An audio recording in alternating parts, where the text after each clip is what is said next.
이 검찰의 사건은 이첩했지만 기소권은 여전히 공수처가 갖겠다. 이런 취지죠. 근거도 없는 수사지휘권을 행사한 거예요. 이첩의 대상은 사건이지 수사권, 기소권 나누어서 수사권만 이첩한다.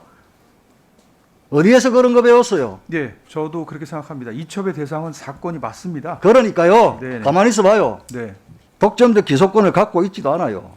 100번 양보해서 수사권만 검찰에 준다고 하더라도 공수처장이 왜 손을 대요, 그 사건에? 공수처가 다시 재량 이첩이든 뭐든 그런 말도 할 필요 없어요. 법에 있는 대로 이첩을 요구하는 요건이 뭐예요? 24조 1항 말씀하십니까? 수사처의 범죄 수사가 중복되는 다른 수사기관의 수사가 있어야 하고 그러니까 공수처에는 진행되는 수사가 없단 말이에요. 첫 번째 단추, 첫 번째 이첩 요건에 없는 거예요. 안 맞는 거예요. 예? 네, 제가 말씀드린 건 그리고 24조 사망 자체에 가만히 있어봐요. 중복되는 사건도 없고 수사권만 던져주고 기소권은 내가 갖는다? 이 궤변 중에 궤변이에요. 지금 그 공수처의 검사에 대한 수사 기소권이 전속적으로 있는 것이 아니다라고 생각한다고 말씀하셨습니다. 그러니까 독점적인 것은 아니다는 독점적인 것이 아니다. 그러니까 검찰의 그러면은 수사권, 기소권을 배제하는 것은 아니다는 말씀입니다. 검사 지금 이제 이첩하신 사건에 대해서 검찰에서 우리가 기소하겠다 이렇게 해도 된다고 생각하시는 겁니까? 그러니까 제가 말씀드린 건 저희가 네. 우선적인 권한을 갖고 공소제기권이 있기 때문에 네. 그거를 우선적인 권한을 우리가 행사하겠다는 걸 명시적으로 의사표시로 유보를 했기 때문에 네. 그 부분은 우리한테 우선권이 있다. 그 부분에 이런 대해서는 말씀입니다. 기소할 수 있는 권한 자체가 없다. 그런 취지의 말씀입니다. 검찰에는. 네. 그러니까 여러 가지 여건들이 네. 지금 불비해 있는 상황에서 공수처가 갖고 있는 고민들은 이해를 하겠는데 네.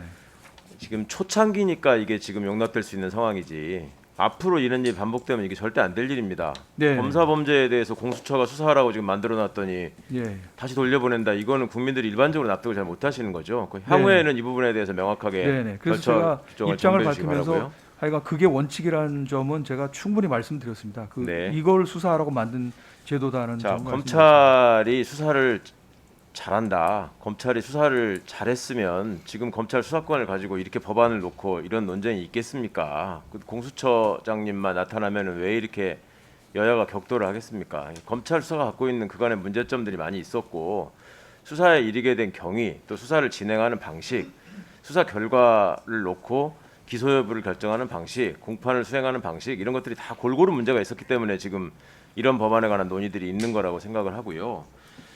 법무부 장관님께 한 가지만 확인하겠습니다. 지금 장관님께서 아까 답변하시던 중에 한명수 총리 사건 기록을 받아서 지금 내가 11권째 보고 있다라고 말씀하셨잖아요. 그 전에 저희가 보도를 통해서 접하기로 대검 안에서 무슨 연구관들을 모아놓고 이거에 관해서 논의를 했는데 공람종결하는 걸로 다 의견을 모았다. 이런 보도를 봤습니다. 그 사실 자체는 맞습니까? 공람종결보다는 정식으로 무혐의가 난 결정입니다. 무혐의 처분을 한 겁니까? 그렇게 보고를 받았습니다. 그 대검 연구관들을 모아가지고 회의를 할 때 그 기록을 갖고 조사에 참여하고 그걸 지휘하고 했던 검찰부장이나 그 관련된 검찰 연구관이나 이런 사람들이 다 참여한 상태에서 이루어진 겁니까? 한동수 감찰부장이나 이문정 정책연구관을 예. 참여시킨 상태에서 내린 결정이라는 그런 보고는 받지 못했습니다. 참여를 안 했다는 말씀이죠. 아마 그렇게 추정을 하고 있습니다. 장관님 지금 그 제출 보고를 받아보시니까 기록의 양이 얼마나 되던가요? 수사 기록의 양이 한 6,000페이지 정도 됩니다. 6,000페이지를 그 사람들이 몇 명이서 얼마 기간 동안에 보고 그거를 다 모여서 회의를 해서 결정을 했다는 것입니까?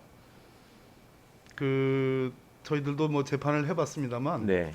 의원님 그 절대량이 시간이 얼마가 소요된다 이게 중요한 것이 아니고요. 네.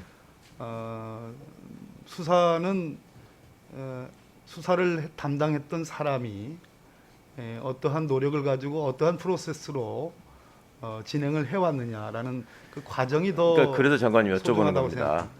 모여서 논의해서 결정을 했으니 상당히 공정한 결정인 것처럼 지금 언론을 통해서 홍보를 하고 있단 말입니다. 이 사람들이. 그렇잖아요.